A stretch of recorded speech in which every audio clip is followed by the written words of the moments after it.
Thank you, Sonia, for the introduction. Merci pour la présentation.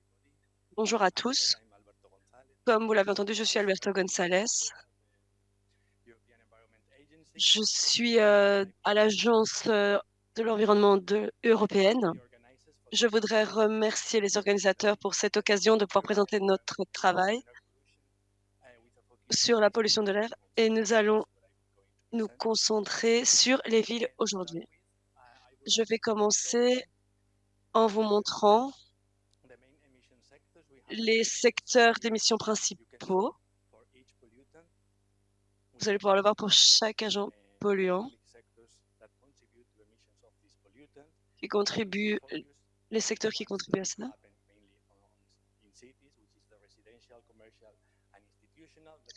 On voit que c'est à l'échelle résidentielle, constitutionnelle. On voit que c'est dû au réchauffement, au transport également. Cela ne veut pas dire que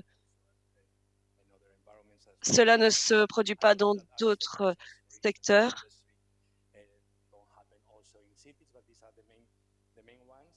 Mais ça, ici, en fait, on parle vraiment des canaux principaux. On va parler du niveau institutionnel, commercial et résidentiel. Ce sont les secteurs principaux qui contribuent aux émissions. On parle de particules fines, on parle de monoxyde de carbone, entre autres. Lorsque l'on voit le transport,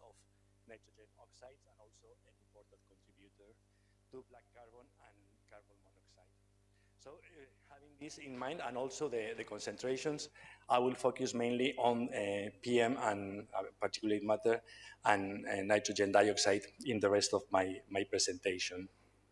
So here you have the situation for the for which we have at the agency validated data.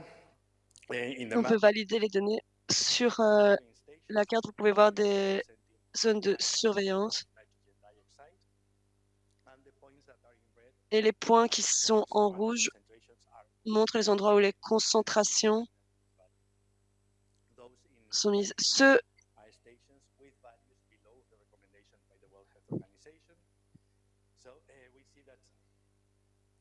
For all stations, on voit que sur toutes les stations,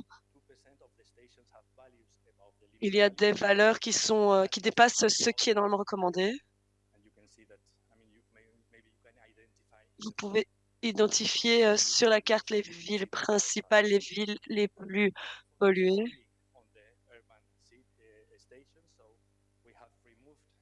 Nous avons enlevé sur la deuxième carte les stations, mais nous voyons que ce sont exactement les mêmes points rouges. Cela veut dire que les plus hautes valeurs de particules sont liées au trafic.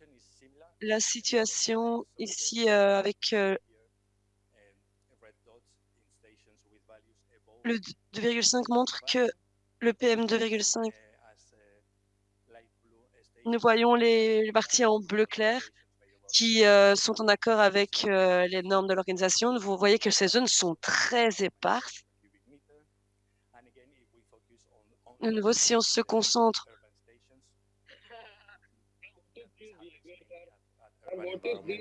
and in this case, the highest concentrations happen mainly in Eastern Europe and Northern Italy, and this is linked to the residential heating and the combustion of solid fuels. le bastion en d'autres termes, c'est la deuxième fois que nous voyons la concentration.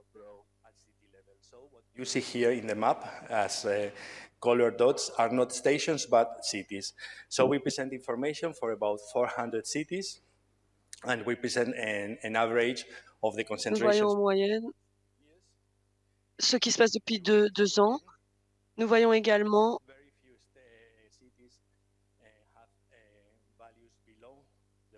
les valeurs qui sont. These are mainly Nordic cities. We also see the cities with Je suis désolée, mais c'est dur de traduire avec les interférences. Vous voyez ici l'exemple de Bruxelles qui se trouve au milieu de la table. Il y a une concentration. Vous voyez les stations qui ont été prises en considération pour le calcul. Le résultat principal de cette concentration, c'est bien sûr l'exposition des populations à ces concentrations.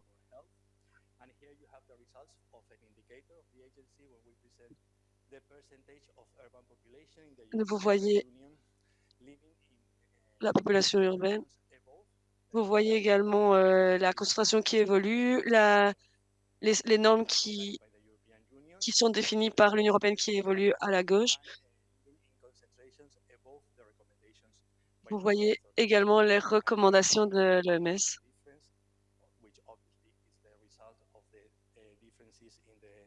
Vous voyez les...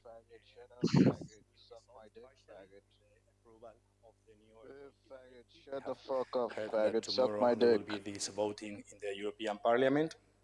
We can see here is that if we look at the right part of the slide, that almost everybody living in a city is exposed to concentrations of fine particulate matter and ozone that are considered harmful by the World Health Organization.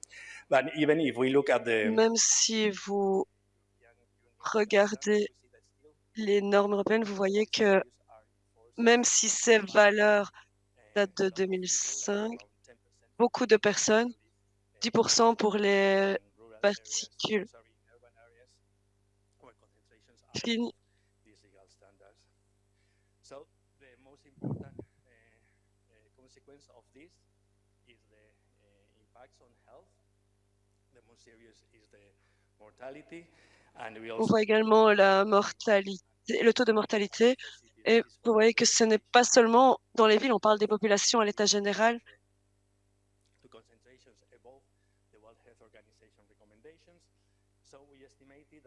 Nous estimons que dans tous les pays européens,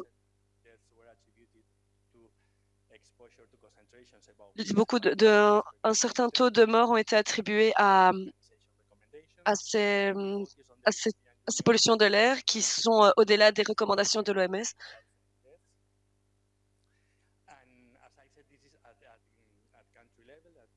Nous voyons que ça, c'est à l'échelle du pays. Et sur la carte, vous voyez la situation. Vous voyez que les pays qui sont en bleu plus foncé, ce sont les pays qui ont un taux de mortalité relativement plus élevé. Ce n'est pas surprenant parce que cela se passe dans les pays où nous avons vu les plus grandes concentrations. Vous pouvez aussi voir la situation à l'échelle de la ville.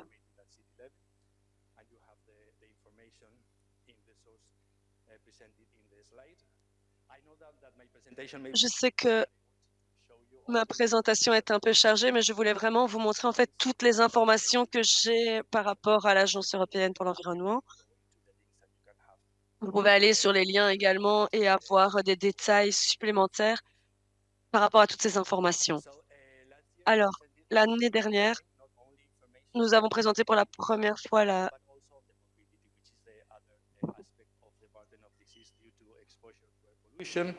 And you see here for several diseases, the contribution of both the mortality and the morbidity to the burden. Voilà.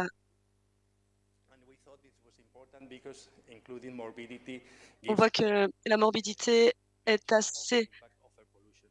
donne une précision assez importante. On voit par exemple que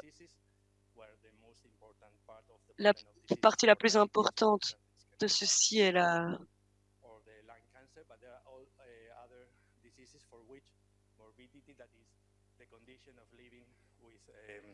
the state of living with this poor condition alone life is also important, especially for us. C'est également important pour nous.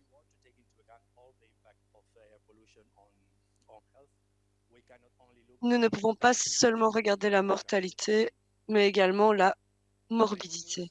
La bonne nouvelle, malgré tout cela, c'est que la situation s'améliore avec les années.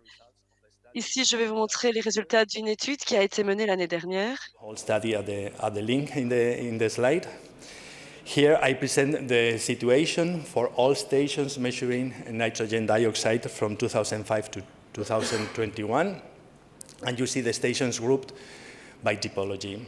So the black line corresponds to the traffic stations, and you can see a decrease of around 40% from the first year, 2005 to 2021. You can also see in the red lines that the urban stations, these are the urban background stations, have also reduced their concentration. And if you look at the map, at the station level, we see that almost every single station has a decreasing trend, and in some cases, it goes up to 1 microgram per cubic meter per year of reduction. The same happens if we look at PM2.5. So again, you see here in the upper graph, the red line, which corresponds to the urban stations. In this case, the reduction is about 50%. And in the map, we again see that for almost every station, we see a decreasing trend, almost up to 1 microgram per cubic meter per year again. This improvement, it has been also translated in the improvement of the health impacts, and here you see the evolution of the mortality attributed to exposure to PM2.5 above 5 micrograms per cubic meter. So we have the starting point, 2005, we have the final point, 2021, and we see a decrease of 41% on the amount of deaths attributed to PM2.5, and this indicates that we are in path of achieving the Zero Pollution Action Plan objective of reduction of 55% by 2030 of the mortality attributed to PM2.5 in relation to 2005. In any case, even if we reach this objective, we will have about around 200,000 deaths attributed to PM2.5 every year. So reaching the political objective doesn't mean that we are in an optimal situation. The improvement is the result of the implementation of measures at different levels, of course at European level, but also at regional and local level. And here on the slide, you have the link to a briefing we published 2 years ago when we analyzed some of the measures implemented. Of course, most of them are targeting traffic and residential heating, which are the main sources of the pollutants in cities. You have several examples, and I think we will hear afterwards on some of them. Implementation of low emission zones, promotion of clean public transportation, shift on transport mode. When it comes to residential heating, the ban of certain fuels, the shift of boilers, the promotion of renewable energies, but also we have some actions that target the urban space. So we have a redefinition or a rethinking of the urban space. I would also like to focus on an aspect of air pollution, and this has to do with the unequal exposure and the unequal impacts. So on the map, you can see the yellow to brown colors are the situation in terms of socioeconomic of the different regions in Europe. So they are grouped by quintiles, and you see the gross domestic product per capita. So the lightest color indicates the wealthiest regions, and the darkest color indicates the poorest regions in terms of this income. And overlaid, you can see this pattern with the quintile of the most polluted regions, and you can see a spatial coincidence towards eastern of Europe of the most polluted and the most deprived regions. And if we look at the evolution along the years, you can see here the data of an indicator, when we can see the average of all the concentrations for the most deprived regions and the most and the less deprived. So we can see that systematically there's a gap between, the wealthiest regions are exposed to lower concentrations than the poorest regions, and this situation is maintained along the time. This is the result also of the fact that there's no indication in the legislation that asks to address these inequalities. This will change also with the implementation of the new Air Quality Directive. And finally, I just wanted to highlight you in a product that was issued last year at the agency is the Environmental and Health Atlas, when we present the situation for several environmental risks. So you can find maps with information on air pollution, environmental noise, green spaces, the inequalities in exposure that I presented before, and also a widget called Check Your Place, where you can go to a location, and what I present here is the venue of this conference. And you have information on the concentrations, you have information on the noise, and you can see here the contour noise maps, and you can also find some information on the local environments, for instance, a distance to green spaces that we know it's a factor for mental health. You see also the distance to public transportation or the distance to local hospitals. And with this, sorry for being maybe a bit fast, but as I said, you can find all this information in the links that are provided in the presentation. Thank you very much.